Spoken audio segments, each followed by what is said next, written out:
네, 중동 상황 무척 혼란스럽게 전개되고 있습니다. 미국의 호르무즈 해협 역봉쇄에 이란은 군사적 맞대응을 예고했는데요. 휴전이 깨질 위기인데 반대로 극적인 협상 가능성도 꾸준히 거론되고 있습니다. 왜 그런 건지 유지훈 한국국방연구원 연구위원과 조금 더 들여다보겠습니다. 어서 오십시오. 안녕하세요. 네. 자, 지금 계속 보도해 드린 것처럼 미국이 오히려 호르무즈 해협을 역봉쇄에 나섰습니다. 그리고 이란은 군사적 대응을 예고한 상황인데요. 지금 이 휴전 상태가 맞나? 오히려 긴장감이 더 고조된 게 아닌가 이런 생각이 드는데 어떻게 보고 계십니까? 예, 미국과 이란과의 종전협상 결렬 이후의 현 상태는요. 현재 좀 짚어보면 해상에서의 군사기장 상태가 지속되고 있고요. 또 외교적 교착 상태가 중첩돼 있는 국면으로 보는 것이 좀 바람직할 것 같습니다. 저희가 또 주목해야 할 점은 이 해상에서의 상시적인 군사적 대치 상태가 파생하는 불안정성인데요. 아시는 것처럼 이미 미국은 봉쇄 작전에 들어갔고요. 이란은 미국의 봉쇄 작전에 대해서 불법적인 해적 활동으로 규정을 하면서 여기에 대한 군사적 대응까지도 표명을 했습니다.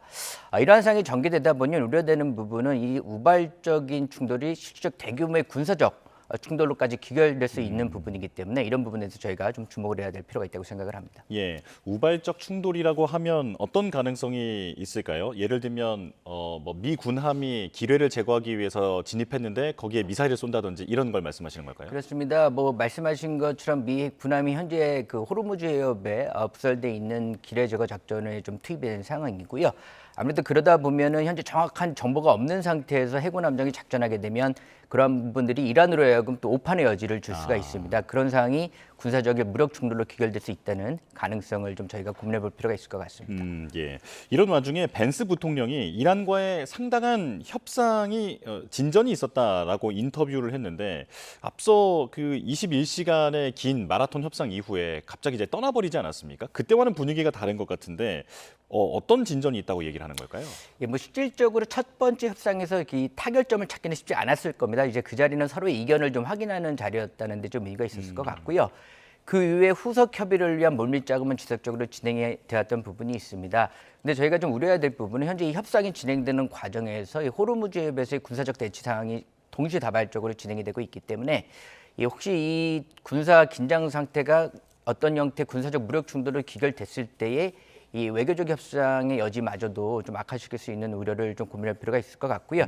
현재 이런 측면에서 미국은 이 외교적 수단과 군사적 긴장 상태를 관리하는 데 좀 집중을 하고 있는 것으로 알고 있습니다. 예. 그런데 지금 보도로 보면 그 핵 능력을 포기하느냐 이 부분이 이제 주요 과제로 남아 있는 것 같은데 이란 입장에서는 원자력 발전이라든지 이런 쪽으로 이용할 권리도 주장할 수 있는 거잖아요. 네, 어떻게 해결될까요? 일단은 미국이 주장하는 핵 무력화, 핵무기 포기와 관련돼서 이란이 쉽게 좀 포기하지는 않을 것 같아요. 아무래도 일단 자국의 안전이 보장되지 않는 상황에서의 어떤 선제적인 핵 포기 주장은 좀 이란의 입장에서도 좀 조심해야 될 부분이 있다고 생각을 하고요. 특히 좀 말씀하신 것처럼 민간 분야에서의 원자력 활용과 관련된 부분도 언급을 될 수 있습니다만은 이번 협의 과정에서의 주요 논의는 아닌 것으로 알고 있습니다. 예, 지금 호르무즈 봉쇄, 그러니까 미국의 역봉쇄까지 하게 되면 이중으로 걸어 잠그니까 유가에는 더더욱 부정적인 영향을 줄 수밖에 없는데 미국 입장에서도 손해가 막심할 것 같거든요. 그럼에도 군사적으로 필요한 전략이라고 판단했을까요? 예, 저는 이번에 호르무즈 해협 봉쇄가 굉장히 좀 미국 입장에서는 전략적인 선택지였다고 생각을 합니다. 이게 트럼프 대통령의 단독적인 결정이었다기보다는 군 지휘부, 특히 해군 지휘부의 좀 권고를 잘 수렴을 한 것 같아요. 네. 아시는 것처럼 미국 입장에서는 이 호르무즈 해협에서 해양 우세권 확보를 통해서요. 추후 협상에서의 좀 우위를 차지하려는 그 의도도 내포되어 있다고 생각을 하고요. 저희가 통상적으로 특정 기간, 특정 해역에서의 자국과 또 동맹 및 우방국들의 해양 활동을 보장을 하고요. 또 적대국 및 경쟁국들의 해양 활동을 억제하는 그러한 상태를 통상적으로 해양 통제권이라고 생각을 합니다. 예. 현재 미국은 이 해상 봉쇄를 통해서요. 제한적인 해양 통제권을 확보하고 있고요.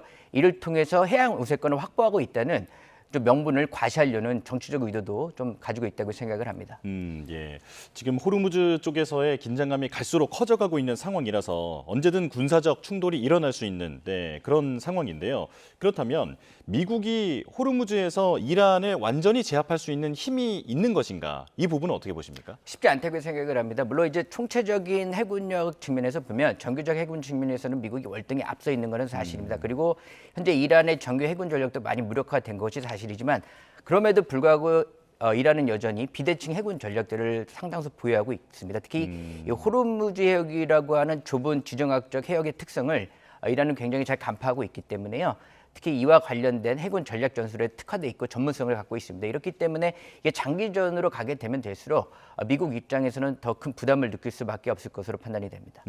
예. 미국은 지금 이란을 공격하기 전에 이미 공중에서 그 주요 전략 자산들을 파괴하고 파괴하는 식으로 지금 작전을 짜고 있잖아요. 그렇다면 이번에도 그렇게 할 수 있을 것 같은데 그마저도 쉽지 않다고 보시는 걸까요? 예, 물론 지금 이제 미국의 입장에서는요, 그 주로 이제 항공 자산을 통해서 이란의 주요 시설이라든가 또 비대칭 전력을 무력화를 시도를 하고 있는데, 그럼에도 불구하고 이란 같은 경우에는 이러한 그 비대칭 전력의 은닉, 이동식 그 운용이 굉장히 발전이 돼 있습니다. 예. 그래서 실질적으로 미국의 항공 자산이 미국의 이런 주요 비대칭 전력들을 얼마만큼 무력화시킬 수 있는지 빠른 시간 내에 이런 부분도 이번 그 전개 양상의 좀 관건이라고 볼 수 있을 것 같습니다. 예. 말씀하신 비대칭 전력 중에 하나가 이란의 소형 선박일 텐데 그 미국의 해군력은 당연히 비교 불가할 정도로 막강하지 않습니까? 근데 첨단 구축함이라든지 항공모함이라든지 이런 배가 있다 하더라도 이런 소형 선박이 돌진하는 건 막기 어렵다라는 얘기도 있더라고요. 그러니까 제한점이 있습니다. 아무래도 이 전장 환경이 되게 중요한데 일단 호르무즈 해협이라는 해협은 굉장히 협소한 해협입니다. 그래서 아무리 최첨단의 무장 체계를 갖고 있는 미 해군이라 하더라도요. 짧은 거리에서 신속하게 접근하는 무인 소형종, 고속종과 같은 전력을 효과적으로 방어하는 분명 한계가 있습니다. 그래서 현재 그 미국이 추진하고 있는 작전을 보면 일단은 이러한 제약 야건을 총체적으로 고려를 해서요. 일단 봉쇄선을 설정을 하고 이 봉쇄선 외곽에서 접근하는 소형 고속종에 대해서 선제적으로 탐지하고 무력화하는 작전을 전개하고 있습니다. 미국도 피해가 발생할 가능성이 상당히 높다라는 말씀이신데요. 그렇다면 그 이란이 예전에도 주장했던 것처럼 항공모함을 향해서 미사일을 쏜다든지 하는 부분들은 미군은 요격할 수 있는 시스템이 또 있는 건 아니겠습니까? 예, 좀 그런 위협에 좀 대비해서요. 다양한 이제 호위 전력들을 이제 항모 전단에 좀 포함을 시켜가지고 다양한 층위의 방공 능력을 좀 강화하고 있습니다. 예. 지금 해협 주변의 7개 섬을 이란군이 장악하고 있다라고 알려져 있는데 이 부분이 이란에게는 상당히 유리한 상황입니까? 아무래도 그 주요 거점을 점거하고 있다는 것은 일단은 전략적 측면에서는 큰 의미가 있다고 생각을 하고요. 다만 이러한 지금 그 전개 양상에 있어서 미국이 이를 어떻게 억제하고 또 이를 어떻게 무력화시킬지에 대해서는 다양한 좀 논의들이 진행이 되고 있습니다만 이러한 입장에서도 이러한 미국의 공습이나 공격에 대비해가지고요. 다양한 전략 전술을 좀 구비하고 있는 것으로 알고 있습니다. 예. 이란의 해군 전력 중에서 잠수함도 꽤 그 대수는 여러 대가 있는 것 같은데 실질적인 그 방어 수단이 되는 겁니까? 실질적으로 호르무즈 해협에서의 큰 효용성은 없다고 생각을 합니다. 이 호르무즈 해협의 수심이라든가 그 해역 폭을 고려했을 때는 잠수함이 전략적으로 운용되는 데는 분명히 좀 한계가 있는 부분이 있고요. 예. 뭐 제가 이제 뭐 해군 출신입니다만은 이러한 현재 전쟁 진행상을 고려한다면 이미 이란은 자국의 잠수함들을 호르무즈 해협 외곽으로 좀 이렇게 전개를 해서요. 미국이라든가 다른 동맹, 미국의 동맹이나 우방국들의 해군력들이 진입하는 것들을 억제하기 위한 목적으로 좀 배치 운영했을 가능성이 있다고 생각을 합니다. 예. 이란의 해군이 괴멸됐다라고 트럼프 대통령은 주장하고 있습니다만 지금 이제 위원님께서 보시기에는 잠수함 전력은 아마 호르무즈 해협 바깥에서 작전을 수행하고 있을 것이다. 예, 그렇습니다. 말씀을 그런 해주셨거든요. 가능성이 다분하다고 생각을 합니다. 예. 그렇다면 미국의 잠수함 전력은 어떻습니까? 여기에 투입이 됐습니까? 예, 일단은 그 호르무즈의 직접적인 투입은 어렵더라도요. 아까 말씀드린 것처럼 이제 미국은 이제 항모 전단을 좀 운영하고 있는데 기본적으로 항모 전단이 운영을 할 때 핵잠수함도 같이 항모 전단의 하나의 일원으로서 작전에 참여하게 돼 있습니다. 그래서 현재 이 호르무즈 해역 외곽 지역에서요 대기하고 있는 것으로 좀 알고 있고요. 유사시에는 다양한 무장을 이용해서 그 전쟁에 좀 개입할 수 있는 여건을 구축하고 있는 것으로 알고 있습니다. 예. 그 많은 군사 전문가들이 비대칭 전력 중에 하나로 위협적인 무기로 꼽는 게 SLBM 아니겠습니까? 그러니까 잠수함에서 은닉하고 있다가 이제 레이더에 잡히지 않는 지역에서 미사일을 쏘는 건데 이란은 혹시 이런 능력을 갖추고 있습니까? 뭐 아주 진화됐다고 하기는 어렵습니다만 어떤 이란도 이 수중 전력의 중요성을 좀 인식을 해왔기 때문에요. 이 수중 전력의 어떤 가치 또 범용성 측면에 있어서 SLBM 능력을 좀 강하게 한 노력을 좀 기울여온 것은 사실입니다. 근데 현재까지 뭐 정확한 능력을 좀 저희가 여기서 판단하기는 제약이 되고요. 그러한 중요성에 대한 인식을 토대로 점진적으로 발전시키기 위한 노력을 기울이고 있다고 좀 이해하시면 될 것 같습니다. 예. 자, 이란은 군사적 그 힘에서는 당연히 열세에 있기 때문에 주변국의 석유 시설을 겨냥해서 쉽게 말하면 물귀신 작전을 지금 경고하고 있는 상황입니다. 그럴 가능성도 충분히 있는 거겠죠. 충분히 다분하다고 생각을 하고요. 이제 가치 죽자는 거죠. 그래서 일단은 또 이란 입장에서도 지금 이 전쟁이 주변국들로 확장된 가능성이 얼마든지 있기 때문에 이란 우려를 확산시킴으로써 또 주변국들로 하고 현재 전쟁이 좀 조기에 종식되도록 하게끔 하는 여건을 구축하려고 하는 외교적 또 수사도 있다고 생각을 합니다. 예. 그런데 이전부터 이 공격을 받은 주변 걸프 국가들이 왜 군사적 대응에 나서지 않는 것이냐 이 부분을 궁금해하시는 분들도 많더라고요. 이 어떤 배경이 있는 걸까요? 아무래도 이 전쟁이 장기화되면은 그로 인해서 그 유럽 걸프 지역에 있는 네. 중동 국가들이 있게 되는 직간접적인 경제적 안보적 타격이 클 수밖에 없기 때문에 중동 국가들 입장에서도 일정 부분의 피해를 입었음에도 불구하고요. 이렇게 전면적인 전쟁에 참여하는 데는 분명히 많은 제약과 어려움이 있는 것으로 알고 있습니다. 예. 자, 이런 가운데 이제 이스라엘이 레바논과 헤즈볼라 무장 해제를 놓고 미국에서 처음으로 대면 협상을 한다고 합니다. 그런데 헤즈볼라는 아예 협상 자체에 나가지 말라라고 레바논 정부를 압박하고 있고 그리고 이스라엘은 계속 공격을 하고 있는 상황이거든요. 협상 어떻게 전망하십니까? 말씀하신 것처럼 서로 간의 지금 목적과 지향점이 달라요. 그래서 이거를 그 각 국가, 각 주체가 원하는 그 타결점을 찾지는 쉽지는 않을 것 같다고 생각을 하고요. 다만 그럼에도 불구하고 현재의 무력 출동 상황이나 이 장기화되는 부분에 대해서는 모두가 좀 우려를 하고 있는 부분 때문에 이러한 무력 충돌의 가능성 또 접촉면을 넓히는 수준의 협의가 좀 이루어질 것으로 생각을 합니다.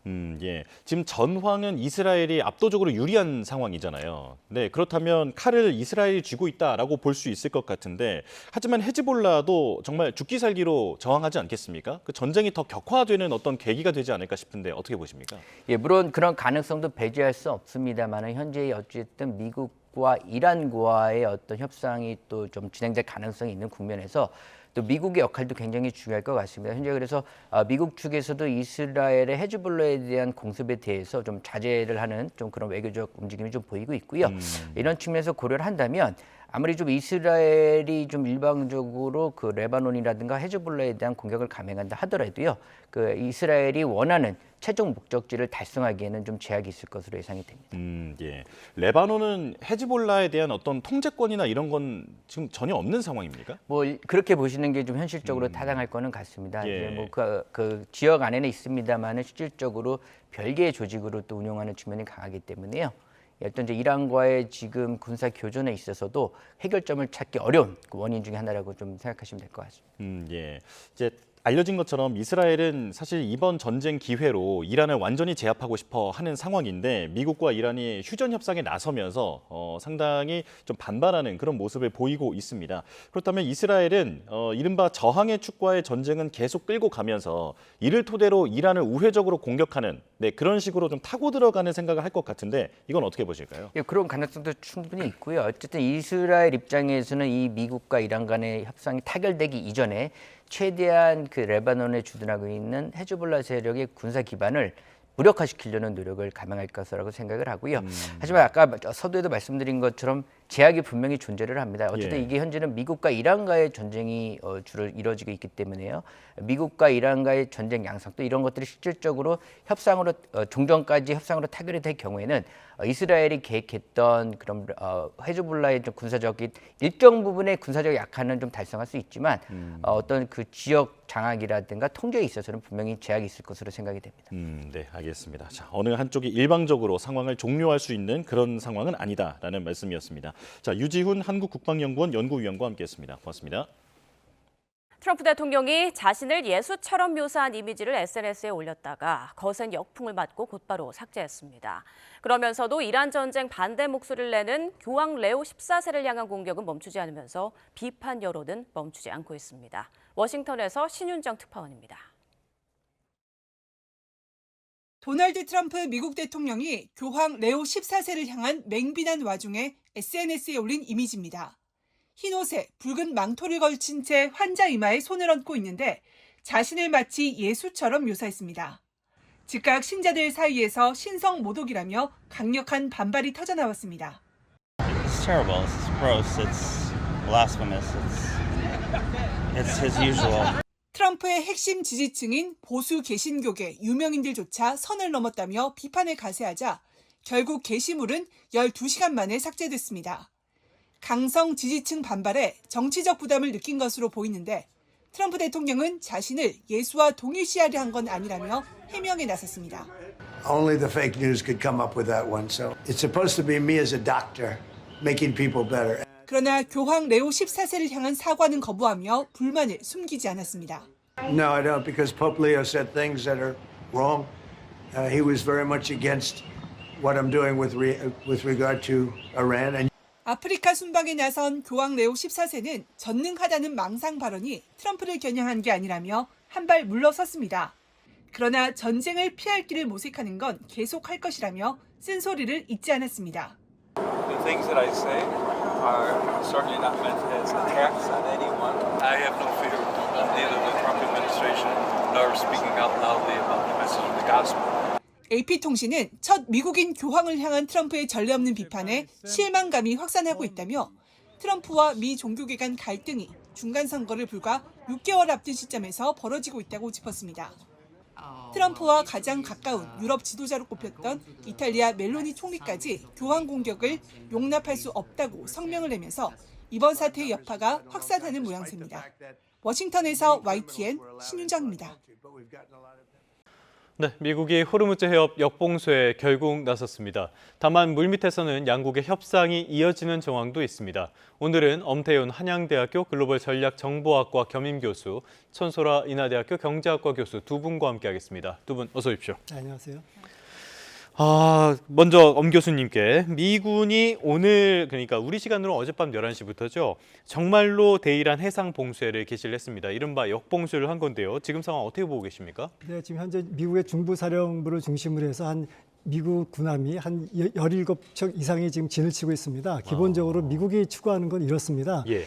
이란이 여태까지 봉쇄를 통해서 그 어떤 그 제3국의 그 상선들로 하여금 통행료를 받았습니다. 불법 통행료라고 규정하고 있고요. 예. 그 대신 이란이 자국의 원유를 밖으로 수출하는 뭐 이른바 그러면서 이란이 많은 수익을 얻었습니다. 그러면서 지난번 그 미국과 이란 협상에서 이란이 강력하게 내세우는 게 호르무즈 해협을 가지고 미국에 대해서 모든 것을 다 승인해주면 우리가 이걸 포기하겠다라고 네네. 얘기했거든요. 굉장히 강력한 협상 지렛대라는 거죠. 그래서 미국은 협상 종료 후에 이걸 깨달았습니다.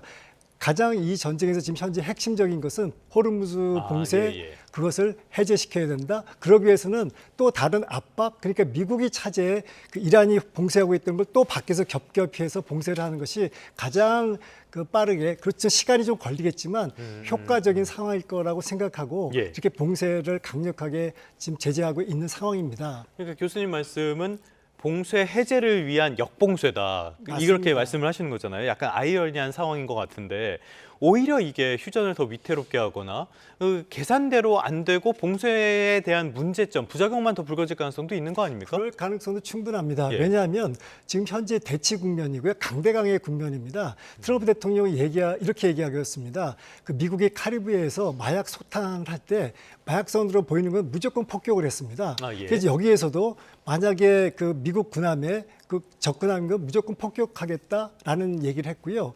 그 이란 측에서도 그랬습니다. 이란 측에서도 그 미군이 접근하면 공격하겠다, 죽음의 회오리 소용돌이로 만들겠다고 하기 때문에 지금 양측이 교전할 가능성이 굉장히 높아졌다고 보고 있습니다. 그러니까 베네수엘라에서 했듯이 지금 이란에서 했다가 실패를 한 건데 또 그쪽에서 했듯이 이란에 적용을 하겠다. 어떻게 잘 모르겠습니다. 일단은 이란 쪽에서도 강력한 군사 대응의 가능성을 시사를 하고 있어요. 네. 이거는 해적이다. 이렇게 얘기를 하면서 강력하게 대응을 하겠다 강조를 하고 있는데 뭐 이런 말할 자격이 있는지는 잘 모르겠습니다. 지금 예. 어떻게 보면 호르무즈 해협이 이란 게 아닙니다. 그렇죠. 이건 예. 누구나 통행할 수 있는 자유롭게 항해할 수 있는 상황이기 때문에 이란이 주장하는 것은 법적 근거가 전혀 없다고 봅니다. 다만 이란이 얘기하는 것은 이번 전쟁을 통해서 호르무즈 해협을 강력하게 장악하는 것이 가장 효과적이고 예. 또 미국을 옥죄이는 협상의 지렛대로 생각하고 있기 때문에 이것을 결코 포기할 수 없다는 거죠. 네. 그래서 저는 이렇게 생각합니다. 만약에 이란이 이 호르무즈 해협에서 미국하고 좀 교전이 생길 경우에는 제3국의 상선이나 아니면 유조선 등에서 공격을 가할 수 가능성이 있다고 봅니다. 이른바 매드맨 오퍼레이션이죠. 예. 우리가 이미 한번 겪었잖아요. 네네. 이란이 바레인이나 쿠웨이트, 사우디아라비아 같은 인근 국가들한테 무차별하게 그렇죠. 드론이나 네. 미사일로 공격한 적이 있기 때문에 그럴 가능성도 있다고 봅니다. 알겠습니다. 상황이 굉장히 복잡한 것 같은데요. 또 하나 살펴봐야 될 게 지금 이란 쪽에서 그러니까 홍해 쪽, 네. 그러니까 장화의 뒤꿈치 같은 그쪽까지도 봉쇄를 헤즈볼라를 통해서 하겠다 이런 이야기도 하고 있잖아요. 네. 이게 현실화될 가능성도 있다고 저 보십니까? 충분합니다. 왜냐하면 예. 이란의 국회의장 갈리바프가 이번에 협상 대표로 났지 않습니까? 예. 벌써 한 달 전부터 그걸 예고를 했습니다. 아. 충분히 그 바벨만 대부 쪽에서 봉쇄를 하겠다. 그리고 거기에 후티 반군이 있기 때문에 최근에 이런 성명을 했습니다. 저항의 축의 연합 사령부를 통해서 앞으로 이거를 바벨만 대부를 어떤 압박 수단으로 예. 삼겠다는 얘기도 했기 때문에 충분히 이거는 가능성이 있습니다. 알겠습니다. 상황이 더 복잡해질 가능성도 분명히 있는데요. 지금까지 저희가 전해드린 소식을 보면은 시장에 좋은 소식은 단 하나도 없었던 것 같은데 그럼에도 불구하고 뉴욕 증시는 장 초반에 부진하다가 장 후반에 가면서 오름폭을 이렇게 보여줬단 말이죠. 이 배경은 또 뭘로 봐야 될까요? 네, 말씀하신 것처럼 뉴욕 거래소 13일에 3대 지수가 모두 상승 마감을 했습니다. 장 초반에는 뭐 이란과 협상 결렬 소식 때문에 조금 떨어지는 모양새다가 다시 이제 장 마감에는 3대 지수 모두 상승을 했는데요. 예. 말씀하신 것처럼 이게 사실은 뭐 호재라고 불릴 만한 어떤 그 메이저한 이벤트는 없었지만 시장에서는 조금 낙관론의 힘이었던 것 같아요. 그리고 지금 시즌 자체가 기업들이 실적을 발표하는 시즌이기도 하고 그리고 좀 단기적인 뉴스에 대응하기보다는 좀 장기적인 투자에 집중하자 예. 이런 이제 움직임도 있었던 것 같고요. 그리고 트럼프 측에서 계속 SNS에 어느 정도 이란이 협상을 원하고 있다. 뭔가 네. 협상에 대한 어떤 이제 자꾸 실마리를 던져주는 약간 이런 모양새이기 네. 때문에 시장에서는 조금 낙관론에 힘입어서 3대 지수가 마감했다 이렇게 보시면 될 것 같습니다. 본인이 가장 간절하게 원하는 것 같긴 한데요. 지금 보면은 말씀을 청 교수님 해주신 것처럼 이란과 미국 측이 물밑 쪽에서 협상을 하고 있다 이런 설들이 계속 나온 게 시장에 어느 정도 긍정적인 영향을 미쳤거든요. 그런데 뭐 당연한 것 같기도 하고요. 이런 물밑의 협상설에 대해서 어떻게 보십니까?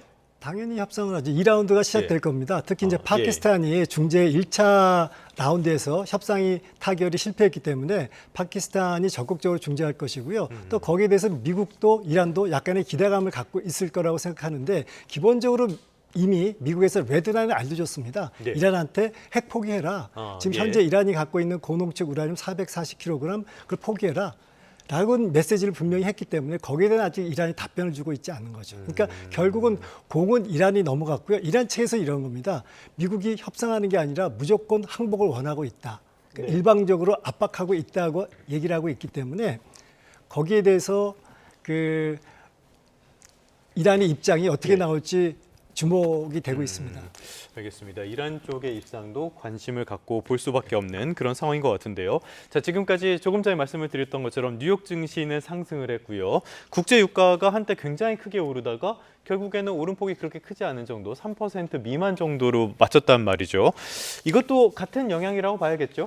네, 맞습니다. 지금 국제 유가 선물 시장을 보면 WTI라든지 뭐 브렌트유라든지 뭐 장 중에는 약 $100를 넘어가는 모습도 보였었거든요. 아무래도 그 협상 결렬 소식이 이제 전해지면서 이런 것들이 좀 리스크가 가격으로 전이되는 좀 측면을 보였었는데 장 후반으로 갈수록 그래도 좀 낙관론에 힘입어서 조금 떨어지는 모습이긴 하지만 여전히 $99 후반대, 네. 여전히 높은 모습이다 이렇게 좀 볼 수가 있을 것 같아요. 전쟁 전에는 WTI 브렌트유가 다 $60대였으니까 굉장히 높은 수준이고요. 지금 미국의 휘발유 값을 보면요. 갤런당 $4.125입니다. 이게 간밤에 나온 수치인데요. $4 심리적 마지노선이라고 하잖아요. 굉장히 높은 수준인데 지금 트럼프가 사실상 올 가을까지 유가가 내리지 않을 가능성도 있다라는 식으로 한 걸음 물러섰어요.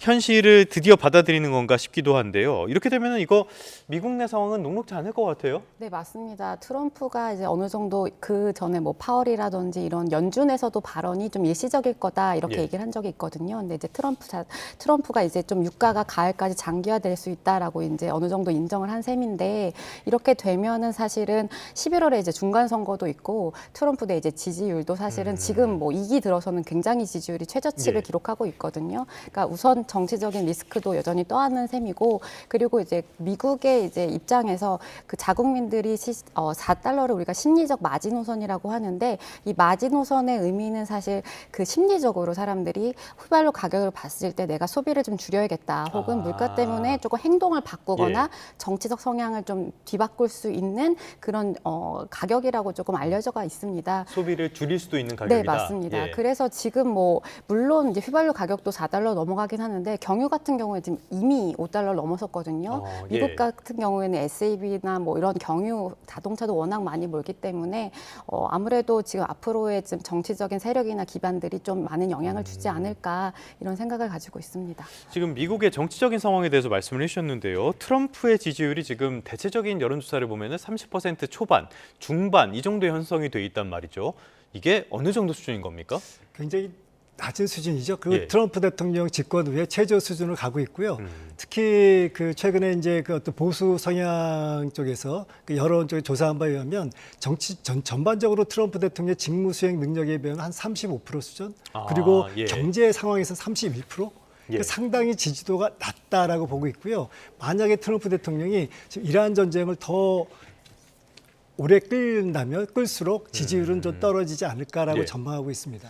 알겠습니다. 그러다 보니까 이제 중간 선거까지 한 7개월 정도가 남았기 때문에 많은 논의들이 오가고 있는 것 같은데요. 이 상황에서 트럼프 대통령이 또 이상한 SNS를 올려서 이게 논란이 되고 있습니다. 첫 번째로는 트럼프가 교황을 아주 원색적으로 비난한 거, 이 점을 들 수가 있겠고요. 두 번째로는 본인을 예수처럼 그린 그림, 지금 화면에 나가고 있는데요. 저는 저 그림 보고 깜짝 놀랐습니다. 저런 그림을 올려서 또 논란이 되고 있습니다. 이게 정치적인 함의가 있다고 보기에는 불필요한 논란을 일으키고 있는 것 같은데 무슨 의도가 있는 겁니까? 아니면은 외신들의 평가처럼 정신과 정서 상태가 이제 통제 불능이라는 점을 스스로 입증하고 있는 겁니까? 제 생각에 이게 정치적 메시지라고 봅니다. 지금 현재 트럼프 대통령하고 교황하고 관계는 갈등 국면이거든요.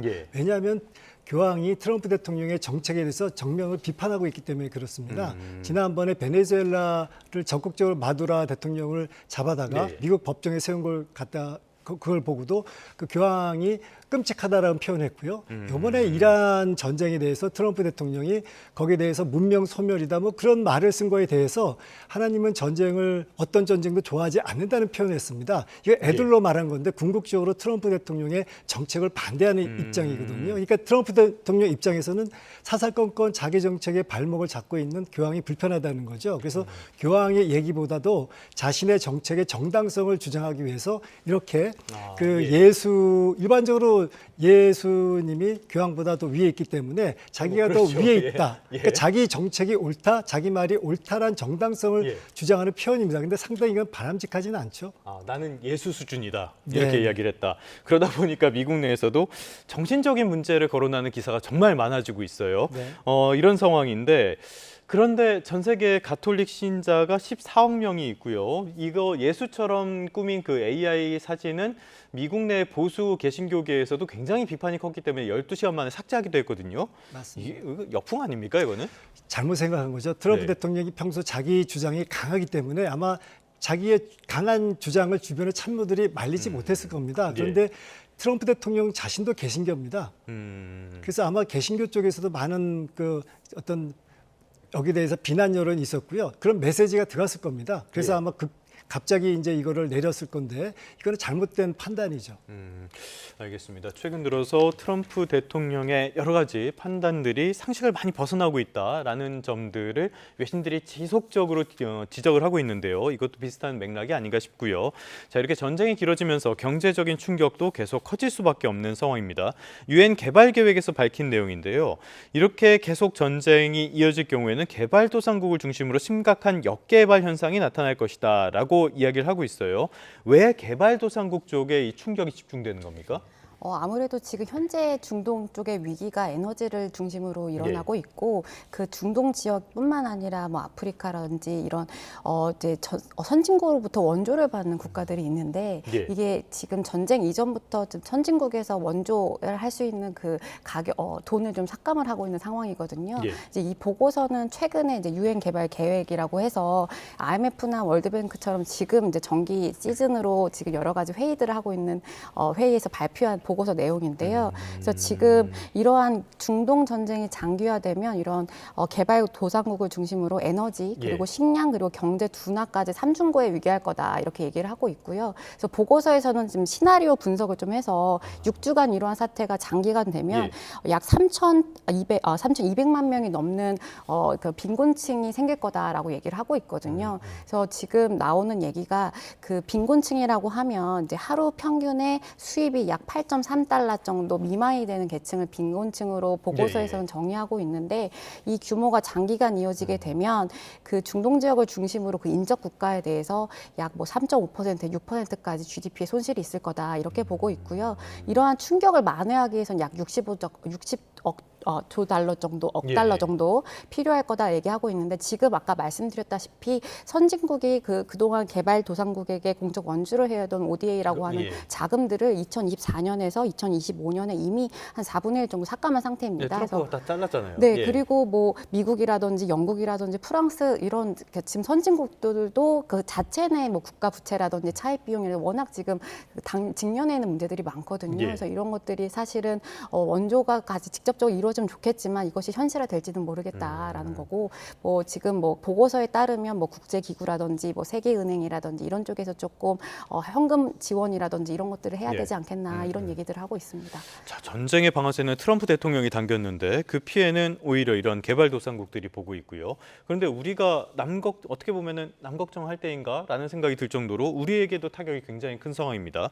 지금 헬륨, 브롬 같은 것들 중동 의존도가 높은데 이거를 안정적으로 계속 수급을 할 수 있겠느냐 이런 것들도 과제로 꼽히거든요. 일단은 이 브롬과 헬륨이라는 게 뭐에 쓰는 겁니까? 우선 헬륨과 브롬은 중동에서 수입한 핵심 원자재 중에 하나인데 이제 헬륨 같은 경우에는 우리가 반도체를 만들 때 냉각 공정이 필요하잖아요. 이제 냉각재로 쓰이는 핵심 원료라고 할 수 있습니다. 풍선에만 넣는 게 아니네요. 네. 브롬도 마찬가지로 이제 반도체 전반적인 공정에 쓰이고 이제 이게 또 여러 가지 이제 의료품이라든지 이제 두 원자재가 쓰이게 되는데 이 두 원자재 모두 헬륨 같은 경우에는 약 이제 64%를 카타르산에 의존을 하고 있고요. 브롬 같은 경우에는 약 97% 정도 이스라엘산에 의존하고 있습니다. 그래서 지금 이것이 공급망 차질이 장기화된다고 하면 이제 우리나라 산업이 지금 제조업 중심의 반도체, 특히 반도체가 계속 지금 좋은 상황인데 사실 이게 전반적인 공정에도 사실은 좀 악영향을 미칠 수 있는 요인이라고 할 수가 있겠고요. 이걸 그렇다면 단기간에 사실 공급망을 다변화할 수 있는가? 사실 뭐 헬륨이라는 것은 카타르나 미국과 뭐 러시아 굉장히 제한적인 국가에 생산되는 것이기 때문에 다변화 자체가 쉽지 않다는 쉽지 거네요. 않은 거고 그리고 뭐 브롬 같은 경우에도 우리가 이게 다변화를 한다고 해도 그 다변화 상대 국가가 일본인데 일본 같은 경우에도 사실은 그 원자재를 또 이스라엘에서 공급받고 있거든요. 그래서 공급망에 얽히고 있지만 결국에는 중동 의존도가 상당히 높다. 그래서 이것이 지금 단기간에 끝나면 정말 다행이겠지만 이제 장기간으로 갈수록 정말 실물 경제에 우리나라의 핵심 산업에도 좀 차질이 빚어질 수 있다. 이렇게 보고 있습니다. 알겠습니다. 자, 지금 이렇게 굉장히 어려운 상황 속에서 조금 전에 JD 벤스 부통령의 그 발언이 하나 있었습니다. 폭스뉴스와의 인터뷰에서 이야기를 한 건데요. 이란과의 종전 협상에서 상당한 진전을 이뤘다라는 이야기입니다. 진전이 실제로 있었던 걸까요? 일단 이런 식으로 계속 언급을 하면서 어떤 분위기를 계속 이어가려고 하는 걸까요? 지금 미국의 전략을 보면 예. 항상 트럼프 대통령의 발언을 보면 긍정적으로 생각합니다. 협상에서 뭐가 진전이 있었다. 예. 마치 앞으로 생길 일을 미리 당겨서 얘기하는 자기가 바라는 일을 미리 당겨서 얘기하는 성향이 있거든요. 그러니까 있으면 좋겠다가 네. 있었다로 이렇게 표현이 되는 네, 거네요. 그렇게 할 가능성이 예. 많고요. 실질적으로 만약에 협상이 그럴 수도 있지만 제 생각에는 그 미국에서 전략적으로 그런 발언을 많이 해서 주변국들로 하여금 우호적인 예. 그러니까 미국의 유리한 구도로 만들려는 그런 전략이 아닌가 생각이 되고 있습니다. 그러니까 말씀해 주신 것처럼 지금 뭐 트럼프 대통령이나 벤스 부통령이나 여러 가지 측면에서 진전이 있었다라고 이야기를 하고 상대방이 지금 합의를 원하고 있다라고 이야기를 하는데요. 저번에 협상 상황 같은 것들을 보면은 사실 진전이 그렇게 느껴지지 않았거든요. 거의 평행선으로 이렇게 부딪힌 거 아닙니까? 맞습니다. 지금 현재 한치의 저런 양보도 없는 상황입니다. 예. 미리 그 벤스 부통령 같은 경우는 이란에다가 레드라인 자신들이 원하는 것 분명히 이렇게 얘기했습니다. 이란이 핵 포기해라. 앞으로 명확하게 핵 개발 안 하겠다 의지 표명해라고 얘기했습니다. 그렇지만 예. 이란은 거기다 얘기하지 않았고요. 그래서 지금 현재 미국이 갑자기 호르무즈 봉쇄를 한국에 되겠고 또 이로 인해서 계속 이란을 압박해서 협상 테이블로 이끌어 나오는 그런 작전이라고 보면 됩니다. 알겠습니다. 굉장히 어떤 작전 같은 것들, 외교적인 작전이라고 볼 수가 있겠는데 이번엔 조금 더 시야를 넓혀서 국제 정세적으로 한번 보도록 하죠. 오히려 이번 상황에서 인도와 러시아가 경제적으로 밀착하는 그런 모습들이 관측이 돼요. 이건 또 어떻게 이번 전쟁이랑 연결되는 겁니까? 지금 이번 전쟁에서 가장 큰 수혜를 본 국가가 러시아이고요. 푸틴 예. 대통령이 굉장히 즐거워하고 있습니다. 유가 올라서인가요? 네, 예. 맞습니다. 여태까지는 그 러시아가 우크라이나 전쟁을 일으킴에 따라서 서방 국가나 미국으로부터 많은 경제 제재를 당하고 있고요. 특히 이제 원유 제재를 많이 당하고 있는데 예. 이번에 이제 이란 전쟁으로 해서 트럼프 대통령이 일시적으로 러시아의 어떤 원유 제재를 해제하는 그런 상황이 있어가지고 상대적으로 러시아가 이 기회를 활용할 수 있는 거죠. 그래서 많은 국가들한테 그 자신들의 원유나 또 가스를 팔 수 있는 그런 기회라고 보고 있는 거죠. 그래서 인도 같은 경우는 이렇습니다. 인도는 지금 약 80%를 해외에서 수입하고 있는데요. 예. 지금 중동에서 40%를 수입하고 있습니다. 예. 그러다 보니까 이번 중동에서 이렇게 원유 수입이 어려워지다 보니까 공급망을 수입선을 다변화해야 된다는 것입니다. 그러니까 자연스럽게 트럼프 대통령이 러시아에 대한 제재를 느슨하게 하다 보니까 인도는 이때다 다시 한번 네. 이제 러시아하고 경제 교류를 밀착을 재개하다. 하는 거네요. 왜냐하면 예. 트럼프 대통령이 지금 여기에 신경 쓸 여가가 없거든요. 네. 그리고 또 하나 중요한 건 뭐냐면 브릭스 멤버입니다. 인도 같은 경우는 중국과 러시아와 함께 예. 브릭스 멤버이기 때문에 미국하고 같이 때에 따라서는 그 쿼드 멤버로서 미국하고 대중국 봉쇄 정책을 하고 있지만 러시아하고는 관계가 좋습니다. 브릭스. 네. 어떻게 보면은 소위 말하는 글로벌 사우스의 핵심 축이라고 볼 수 있는 맞습니다. 곳들이잖아요. 자, 그런데 또 여기서 포함되는 게 브릭스에도 중국이 들어가고요. 네. 중국 이야기를 안 할 수가 없겠습니다. 지금 중국과 관련해서는 트럼프가 만약에 이란을 정말 지원한 게 맞다면 네. 50% 관세를 부과하겠다 이렇게 이야기를 하고 있는데요. 이거는 방중을 앞두고 어떤 견제에 나섰다라고 봐야 되는 건가요? 충분히 그럴 가능성이 예. 있습니다. 왜냐하면 이제 5월 14일, 15일 정도 만약에 네네. 계획대로 된다면 이제 북경에서 그 미중 정상 간에 또 정상회담이 열릴 예정인데 거기에는 많은 테이블에 많은 아젠다가 될 것입니다. 이란 문제도 거기 안에 놓여 있을 것이고요. 네. 또 하나 특히 이제 무역 관계도 될 것인데 어떻게 보면 이제 중국이 이란에 대해서 간섭을 많이 하고 또 이란에 대해서 어떤 무기를 공급했다면 이것은 트럼프 대통령한테 굉장히 안 좋은 시그널입니다. 그래서 중국에 대해서 뭐 50% 관세 네. 부과를 하겠다. 네. 그러니까 미리 이제 경고라는 거죠. 이란 문제에 끼어들지 말라. 근데 네. 중국 같은 경우는 왜 이란 문제에 끼어들지 않을 수가 없냐 하면 이란의 그 원유 수출의 80%를 다 중국이 거의 사잖아요. 중국에서 갑니다. 싸게 갖고 갑니다. 그러니까 자연스럽게 자신이 해외 공급망을 관리를 해야 되고요. 또 이란은 지정학적으로 굉장히 중요합니다. 중국의 1대1로 정책에서 중국의 교두보가 이란입니다. 자연스럽게 그러니까 중국은 이란을 에 대해서 팔이 안으로 굽힐 수밖에 없기 때문에 네. 미국으로서는 견제하는 거죠. 우리 편이니까. 네. 자, 그런데 조금 전에 말씀하신 것처럼 계획대로 된다면은 중국에 5월에 방중하게 될 것이다 네. 말씀을 해주셨는데 지금 상황을 보면은 이 호르무즈 역봉쇄까지 있어가지고 계획대로 될까요? 지금 계획대로 안 될 가능성이 있다고 봅니다. 왜냐하면 이 봉쇄라는 거는 하루 효과가 뭐 1주, 2주 만에 볼 수 있는 게 아니고요. 이란 같은 경우는 이미 장기전 체제로 가고 있습니다. 예. 그래서 이란 같은 경우는 오히려 이런 국면이 이란의 강경파들한테 어떤 그 유리한 국면이 되기 때문에 장기전으로 갈수록 이란은 유리하다 그런 입장입니다. 네. 그래서 그런 이유 때문에 미국 같은 경우는 그 이번에 5월 달에 미중 정상회담이 어떻게 보면 굉장히 촉박할 수가 있고요. 그때까지 이 전쟁이 안 끝날 수가 있습니다. 그러면 그 지난번에 이어서 중국에 대해서 두 번씩이나 그 정상회담을 연기하는 건데 체면을 중시하는 중국의 입장에서 굉장히 네. 불쾌하죠. 자, 이런 상황들 결국에는 전쟁이 끝날 것인가를 어떻게 우리가 가늠해 볼 수 있는 여러 가지 상황들이 있는 것 같은데요. 일단 시장에서는 조금 전에 벤스 부통령의 인터뷰도 있고 여러 가지 측면들이 긍정적으로 작용을 하는 것 같아요. 조금 전에 보니까 비트코인 가격이 74,000불대를 다시 회복을 했는데 아무래도 종전에 대한 기대감이 있긴 있나 보죠, 시장에? 네, 시장에서는 아무래도 뭐 뉴욕 증시 3대 지수와 마찬가지로 종전에 대한 기대감 때문에 뭐 리스키한 에셋에 대해서 좀 더 예. 적극적인 투자를 하는 것 같아요. 지금이 조금 투자할 시기다 이렇게 좀 낙관론에 힘입어서 뭐 비트코인이라든지 그 반대로 좀 원유에 대한 투자는 워낙 지금 원화에 대한 불확실성이 크기 때문에 좀 줄어드는 모양새로 좀 이해를 할 수 있을 것 같습니다. 자, 비트코인이 조금 전에 74,000불대를 다시 회복했다는 소식까지 전해드렸고요. 이번엔 국내로 와서 국내 산업들 섹터별로 한번 보도록 하겠습니다. 국내 석유화학 3사 안 그래도 어려웠는데 이 상황까지 겹치면서 올해 실적은 굉장히 나쁠 것 같아요. 네, 맞습니다. 지금 뭐 석유화학 업계라고 3대 석유화학 업계라고 불리는 뭐 LG화학이라든지 롯데케미칼이라든지 뭐 하나솔루션 같은 경우에는 사실은 지금 영업 차질이 계속 이어지고 있거든요. 네.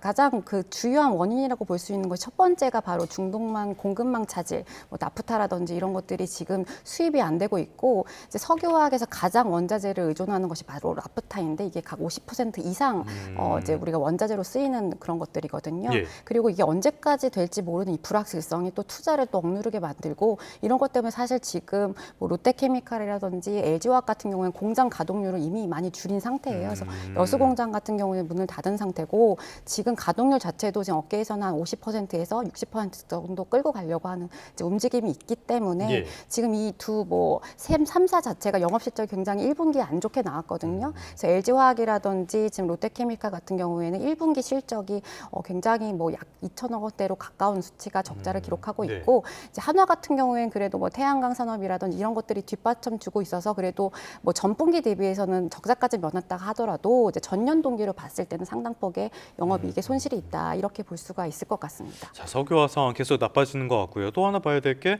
항공사들입니다. 항공사들 직격탄을 맞을 것 같은데요. 티웨이 같은 곳에서는 무급휴직도 시작을 했다고 해요. 네, 맞습니다. 지금 티웨이에서 지금 무급휴직을 실시한 게 2024년 이래로 지금 약 두 번째인데요. 예. 지금 항공업계가 왜 힘드냐고 생각을 해보면 사실은 이 항공사에서 유류비라든지 또 항공기를 빌릴 때 쓰는 리스비료라든지 아니면 정비료 같은 걸 달러로 결제를 하거든요. 그래서 이제 대한항공 사업 보고서에 따르면 뭐 환율이라든지 유가가 상승할 때 약 뭐 500억에서 600억 정도 추가적인 부담이 예. 있을 거다 이렇게 얘기를 하고 있고 지금 이미 저가 항공사 같은 경우에 노선을 추가적으로 조정하고 있고 뭐 대한항공이라든지 아시아나항공도 비상 경영 체제에 돌입하고 있다라고 얘기를 하고 있어서 굉장히 지금 산업 전반에 이런 원자재 공급망 차질, 환율 그리고 유가 이런 것들이 되게 실질 물무 경제 좀 예. 악화로 이어지고 있다 이렇게 볼 수가 있겠습니다. 참 저희가 연일 드리는 말씀입니다만 이거는 우리가 내부적으로 어떻게 할 수 있는 문제가 아니라서 전쟁이 끝나기만을 기다릴 수밖에 없는데요. 자, 이런 전쟁이 끝나는 걸 기다리는데 또 하나의 변수는 역시 이스라엘이 아닐까 싶어요. 이스라엘 쪽은 전쟁을 끝낼 생각이 전혀 없는 것 같고요. 네타냐후 총리는 홀로코스트 추모일에 유럽의 정체성마저 상실했다 이런 식으로 비판이라고 해야 될까요? 비난이라고 해야 될까요? 이런 것까지 했습니다. 이런 걸 보면은 녹록하게 물러설 것 같지는 않아요. 네, 네타냐후 총리 같은 경우 전혀 물러설 생각이 예. 없고요. 지금 이 시간에도 저 레바논에 그 있는 이스라엘 그 군인들을 격려하고 있고요. 예. 이 차제 헤즈볼라를 이제 끝장을 내기 위해서 굉장히 총공세를 취하고 있습니다. 그러니까 어떻게 보면은 트럼프 대통령 미국하고 이란이 휴전 기간에도 그 이스라엘은 레바논의 헤즈볼라를 공격하고 있다. 그리고 궁극적으로 네타냐후 총리 이런 얘기를 했습니다. 아직까지 이란의 공세가 다 끝나지 않다. 충분하지 않다. 예.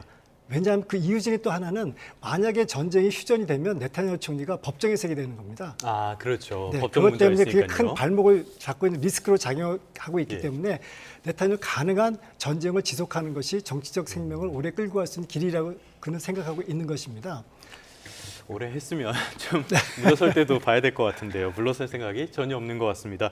지금까지 엄태훈 한양대학교 글로벌 전략정보학과 겸임교수, 천설아 인하대학교 경제학과 교수 두 분과 함께했습니다. 오늘 말씀 고맙습니다. 감사합니다. 네, 전해드린 내용은 이재명 대통령의 SNS 내용이었었는데요. 이 내용으로 양국 간 설전으로 번지기도 했습니다. 이스라엘 정부는 외교적으로 최고 수위 표현까지 동원해서 이 대통령을 비판했는데 왜 이렇게까지 하는 건지 김승환 기자가 짚어봤습니다. 이스라엘 외무부가 이재명 대통령 실명을 거론하며 비판한 SNS입니다. 외무부는 특히 자국의 홀로코스트 추모일을 앞두고 이 대통령이 유대인 학살을 가볍게 여긴 점을 강력 규탄한다고 표현했습니다. 이 문제를 직설적으로 얘기한 데서 이스라엘이 이제 굉장히 충격을 받았다고 그래요. 그래서 컨뎀네이션이라는 단어를 씁니다. 규탄받아 마땅하다라는. 외교적으로는 거의 뭐 파국 일보 직전의 단어라고. 이스라엘의 반응을 이해하려면 나치 독일이 유대인을 학살한 사건, 홀로코스트를 이스라엘이 어떻게 받아들이는지 볼 필요가 있습니다. 유대교에서 자코르, 즉 기억하라는 반드시 지켜야 하는 중요한 가르침으로 여겨지는데 홀로코스트에 대한 기억은 유대 공동체가 계속 떠올리고 지켜야 할 역사로 인식됩니다. 이스라엘에선 홀로코스트 추모일이면 사이렌이 울리는 동안 차에서 내려 묵념할 정도입니다. 홀로코스트는 단순한 과거가 아니라 현대 이스라엘의 정체성을 규정하는 핵심 기억으로 작동하는 겁니다. Było wielkie nieszczęście, to była straszna tragedia. Nie da się tego opisać nigdy. A przyjeżdżamy dlatego, że chyba musimy tu być, musimy pokazać, że tacy ludzie byli i cierpieli strasznie. 이스라엘은 홀로코스트를 다른 분쟁이나 정치적 상황과 연결해 언급하는 데 대해 대상이 누구든 강경한 입장을 내놨습니다. 과거 팔레스타인 자치정부 수반이 이스라엘이 50번의 홀로코스트를 저질렀다고 했을 때도 이스라엘은 괴물 같은 거짓말이라고 맹비난했고 러시아 외무장관이 히틀러와 유대인을 연결하는 발언을 했을 때도 용서할 수 없는 거짓이라고 민감하게 반응했습니다. Making the victims of the Holocaust the perpetrators, and that is inexcusable.